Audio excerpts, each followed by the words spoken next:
In a duel of ex-presidents, former President Trump slamming former President Bush for backing Congresswoman Liz Cheney's effort to keep her Wyoming seat. President Trump saying this, quote, Bush is the one who got us into the quicksand of the Middle East. And after spending trillions of dollars and killing nearly 1 million people, the Middle East was left in worse shape after 21 years than it was when he started his stupidity. Okay, our panelists are standing by, Betsy, Bill, and Richard.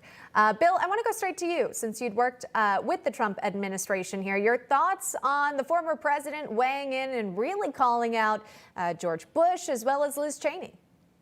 Look, I think that President Trump's election and securing the nomination in 2016 really was a rejection of a lot of the Bush policies. I think that this primary really sets up a great debate in the state of Wyoming, where you have the Cheney family with deep roots in that state competing against President Trump and his endorsement of one of her challengers. I think this really tees up an opportunity for the Republican voters of Wyoming to really voice where they want the Republican Party to go.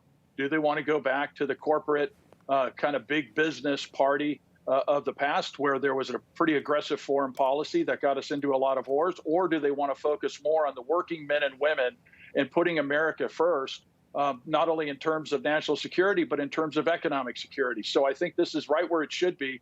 This is going to be a primary to watch, and the Republican voters in Wyoming are going to have a pretty big say in the direction of the party.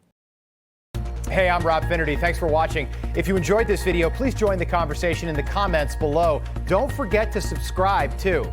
Hit the bell icon to be alerted to breaking news. And remember, there's a whole lot more on Newsmax TV, America's fastest growing cable news network.